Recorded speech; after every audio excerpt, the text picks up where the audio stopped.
You know, it seems like it's 100 years ago, the 1930s, 1940s, just with the music of the antiquities of math. And I saw you doing your little bopping right there, and I think we can all kind of sense that right there. How are you today, Ashley? I'm doing well. How about yourself? Excellent. You're with the Kern County Museum. Yes, I'm the curator over there. Right, so your role, curator. Yeah, curator. And how long have you been with the museum? I would say about 2.5 years now. All right. A lot of fun things going on at the museum. Oh, yeah. Always a lot of events going on. Oh, yes. A lot of different exhibits, and there are things that you guys kind of circulate every once in a while also. Yeah. This weekend we have holiday lamplighter's. That'll be fun. That's an event for the Christmas event. And I think we just opened, back in September, the Italian home. Okay. Italian Yeah, I was at that event, so Yes. that was a lot of fun out there. So this is Videhi, Ashley. Videhi. So young and old. Yes. So young and old. Everybody loves seeing a box, kind of figuring out what's in it. Yes. Right? Now, Videhi, if you had to guess, what do you think could be in that box? Can I lift it? No. Okay. Maybe like some kind of machine, like something like computer-sized. Okay. If I was looking at this and I was thinking about holiday times when I was growing up, and I'm sure some people in the back would think the same thing, this is like a shirt or pajamas in there or something. That's what you get in a box like that around the holiday time. But computer science, something like that would be a nice little option also. So should we take a look and see what's inside? Sure. All right. Whoa, we're going to let Ashley do this because she's a professional. I don't even get to touch this stuff. So Move she's this got her away. gloves. And the reason why the gloves, and actually correct me if I'm mistaken, but we have oils on our fingers. We do. And we don't want things to contaminate the antiquities that we're going to be looking at. Yeah, so what even you'll notice here, this paper is specifically acid-free paper, which is specifically to protect older items because acid obviously eats away at things. So if I'm okay to open this. Indeed, the time has come. The time has come. All right, so looking at that right now, do you have any idea what this is or what it has to do with? Morse code. How do you know that already? I saw it over here. Well, that's called being observant. All right. So, yeah. So I'm like, all right. So Yeah, it's got the international Morse international code right there. So there you go. So nice observation there, Videhi. So have you ever seen one of these work, or do you have an idea of how it works? I don't know how it works. I think it might be something to type in Morse code, like you know how they like send messages to what was it, telegraph? Right.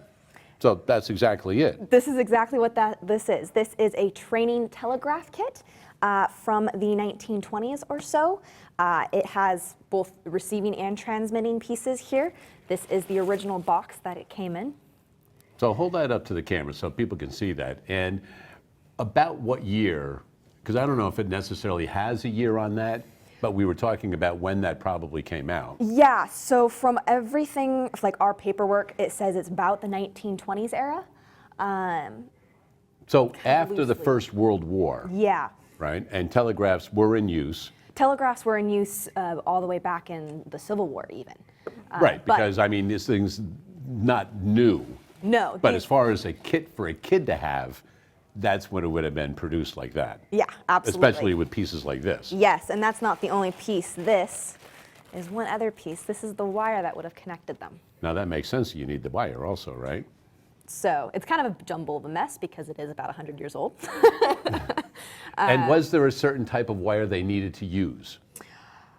I would assume metal because telegraphs work as an electric communication. Do I know what kind off the top of my head? Well, the valuable copper wire, I'm sure. It Yeah. may not, but, you know, just like pennies used to be made of different materials than the zinc that they are now, probably the same thing with wires back then also. So basically, how would this work? You would connect some of the wires to one? Right, so a wire would connect one to the other, one would transmit, and it would be like a clicking sound. Short and long, obviously, which is how we get the dots and dashes. Right. And then the other one would receive it and mark it down.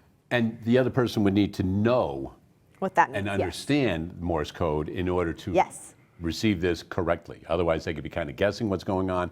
And you want to be relatively fast with this because you want to be able to transmit and translate and cipher everything as it's coming through. Right, yeah, absolutely. That's exactly right, yeah. It was much faster than your typical like letters by like pigeon or like mail Pony carrier or Express something. and stuff like that. This was, you just had to have a wire at least connecting those 2 points. Right. And So had you would long have distance your communication. station, you would have your wire going up to the Right. telephone poles, right? Not, So- but transmit, right? And then it would go off to wherever different stations it was going to go to. Exactly. Have you ever heard of a Morse code message? Have you ever heard of any things that are kind of popular, or have you ever heard one being used? No? Have you ever heard the term SOS? Yes. And do you have any idea what that means or where that came from? Actually, no. Okay. So do you have a little history on that before I, Go ahead. well, save our ship, Yeah. right? That's one of them, right? There's a lot of different things that SOS stands for, but save our ship is the big one, right? So they would be like, hey, save our ship, Mayday, we got all this stuff going on. Right. We need help. So, and I see that we have the code up on the screen over there. So Videhi, you want to take a look at that? And at first we have a dash and 2 dots. All right, that would be the first letter. Can you see what a dash and 2 dots would correspond with as far as the alphabet and numbers go? You can go right over if you want, it's easier to look at. So 1 dash and 2 dots. Okay. Okay, that's D. D, all Are you right? okay if I write it down? I don't know if you're going to be able to write on this or annotate it, but we're going to keep it together. D. So now we have 3 dashes. D, that's D. Do. Okay, so we can write on it. So we have do, all right, 1 dash. T. You want to write it up there? Sure. Now we have 4 dots. H. You're quick on this. You sure you didn't do Morse code before? No. Okay, so 1 dot. E. So we have do the. I think this is math. You but think it's math? I'm still gonna check though. Okay, well, here's an easy way you can check, right? What's the T and the H look like? A dash and 4 dots, right? We have a dash and 4 dots, so what are these 2 letters going to be? T and H.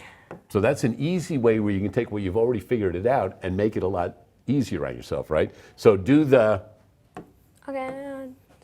That's M right here, very good.